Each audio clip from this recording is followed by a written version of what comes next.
নমস্কাৰ আপোনালোকে চাই আছে অসম সংবাদ 24 ঘণ্টা। আজি আমি অসম সংবাদ 24 ঘণ্টায় আহি উপস্থিত হৈছোঁ শিঙৰি আৰক্ষী চকীত।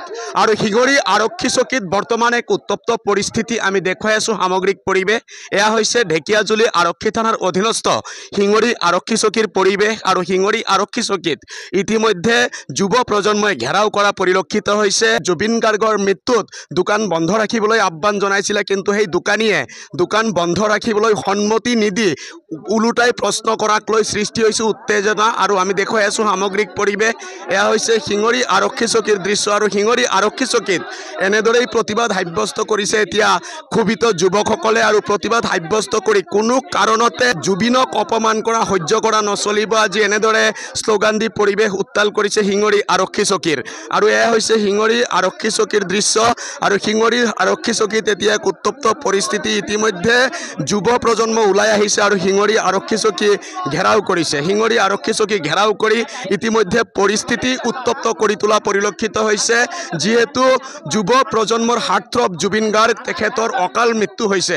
আৰু জুবিন গাৰ্গৰ অকাল মৃত্যুৰ পিছত এতিয়া সকলোৱে দুখত ভাগি পৰিছে। আৰু তেনে এটা সময়তে এজন যুৱকে কোনো পধ্যেই দোকান বন্ধ নাৰাখোঁ বা অসমীয়াক চাই ল'ম তেনেকুৱা ধৰণৰ মন্তব্য কৰাক লৈ সৃষ্টি হৈছে এই পৰিস্থিতি। আৰু ইতিমধ্যে ঢেকিয়াজুলি আৰক্ষী থানাৰ ভাৰপ্ৰাপ্ত আৰক্ষী বিষয়া দীপক দাসো ঘটনাস্থলীত আহি উপস্থিত হৈছে।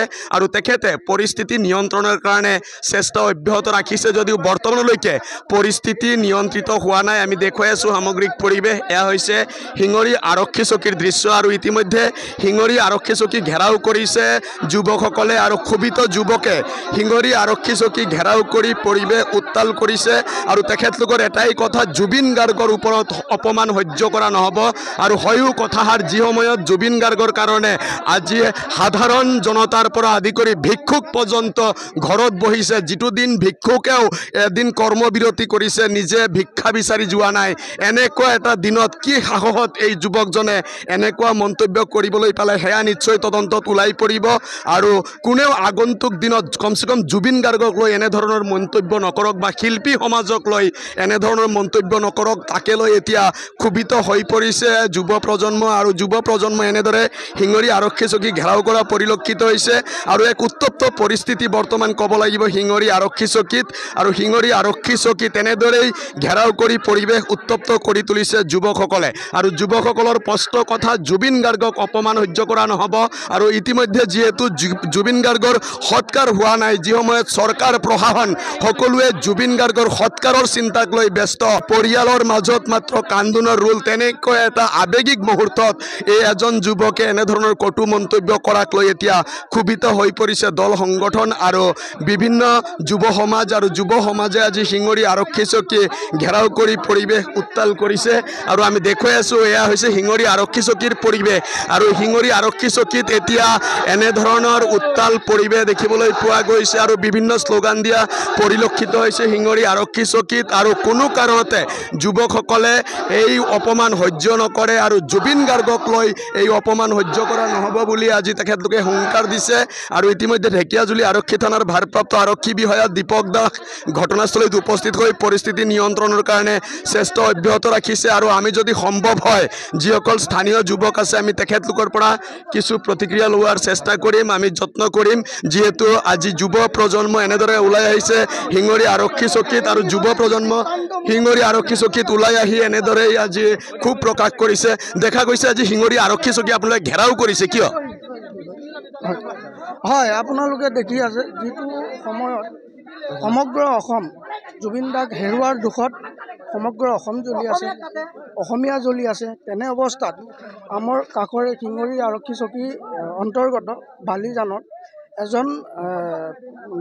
এজন মুছলমান ব্যক্তিয়ে এই আমাৰ অসমীয়া ল'ৰাখিনিক মাৰিম কাটিম বুলি কিছু অপৰাধী মন্তব্য দিয়ে। তেওঁ লগতে তেওঁ আৰু এষাৰ কথা কয় যে কোন জুবিন দা যদি মৰিছে আমিতো মৰিব নোৱাৰোঁ, আমি দোকান খুলিম, কিবা খুলিম, তেনে বুলি মন্তব্য কিছুমান দিয়ে।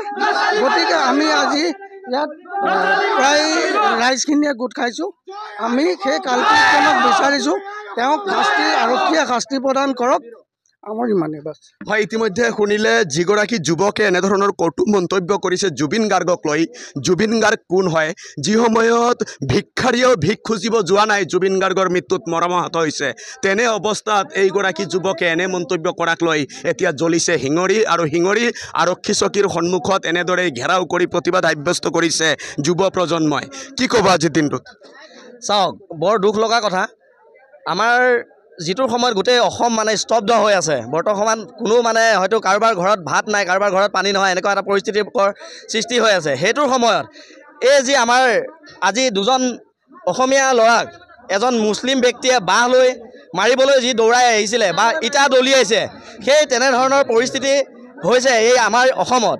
তো এইষাৰ কথা কেতিয়াও মানিব পৰা নাযাব, আৰু আমি প্ৰশাসনক ৰিকুৱেষ্ট কৰি পেলাই ক'ব বিচাৰিছোঁ যে আমাক অতি শীঘ্ৰে এই কেইজন ব্যক্তিয়ে এইখিনি কৰিবলৈ কাৰণে সৎসাহস কৰিছে, তেওঁলোকক আনি পেলাই থানাত উপস্থিত কৰাওক, অন্যথা আমি ইয়াতকৈ আৰু জংগী আন্দোলন কৰিবলৈ কাৰণে প্ৰস্তুত হ'ম। কিন্তু হয়, ইতিমধ্যে শুনিলে হুংকাৰ যুৱ প্ৰজন্মৰ কোনো পধ্যেই জুবিন গাৰ্গৰ অপমান সহ্য নহ'ব, আৰু প্ৰয়োজনত আন্দোলন আৰু তীব্ৰতৰ হ'ব, তেখেতলোকে স্পষ্টকৈ আজি স্থিতি জনাই দিছে। আৰু ইয়াত এনেদৰেই ঢেকীয়াজুলি আৰক্ষী থানাৰ ভাৰপ্ৰাপ্ত আৰক্ষী বিষয়া দীপক দাস উপস্থিত হৈ তেখেতে পৰিস্থিতি নিয়ন্ত্ৰণৰ চেষ্টা অব্যাহত ৰাখিছে। আৰু শিঙৰি আৰক্ষী চকীৰ সন্মুখত আজি এক উত্তপ্ত পৰিস্থিতি, আৰু জুবিন গাৰ্গক লৈ যি সময়ত সমগ্ৰ অসমে কান্দিছে, সমগ্ৰ দেশে কান্দিছে, তেনে অৱস্থাত জুবিন গাৰ্গক অপমান কৰা ব্যক্তিক সহ্য কৰা নহ'ব, মানি লোৱা নহ'ব, আৰু ইয়াত স্থান দিয়া নহ'ব, তাৰে আজি হুংকাৰ দিছে যুৱ প্ৰজন্মই।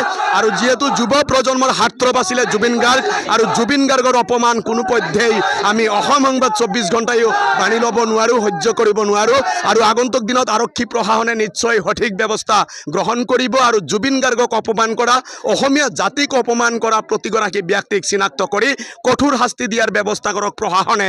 আমিও তাৰে আহ্বান জনাই সকলোৱে অসম সংবাদ 24 ঘণ্টা চাই থোৱাৰ কাৰণে মই প্ৰশান্ত বৈশ্যই ঢেকীয়াজুলি আৰক্ষী থানাৰ অধীনস্থ শিঙৰি আৰক্ষী চকীৰ সন্মুখৰ পৰাই সকলোলৈ ধন্যবাদ জ্ঞাপন কৰিছোঁ।